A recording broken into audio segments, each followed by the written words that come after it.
আমরা কোনো দলের পক্ষে এবং কোনো বিপক্ষে কথা বলতে আসিনি। আমরা নিরপেক্ষভাবে প্রত্যেকটি বিষয় আপনাদের মাঝে উপস্থাপনা করি মাত্র।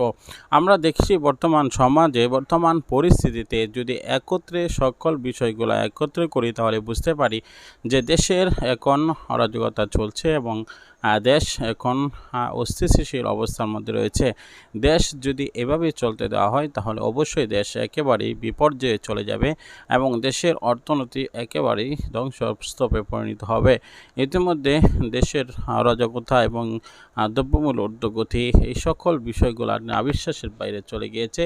সকলে এগুলা নিয়ে সিন্ডিকেট তৈরি করে দিয়েছে। একের পর এক সিন্ডিকেটের মাধ্যমে বাংলাদেশ যেন এখন ধ্বংসের পথে চলে যাচ্ছে।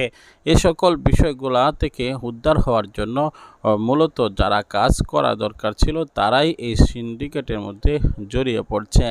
বিশেষ করে ব্যবসায়ীরা যাদের হাতে একটু ক্ষমতা রয়েছে এবং তারাই সিন্ডিকেট করে সকলেই ঐক্যবদ্ধ হয়ে এটার দাম অনেক চড়া মূল্যে বৃদ্ধি করে দিয়েছে।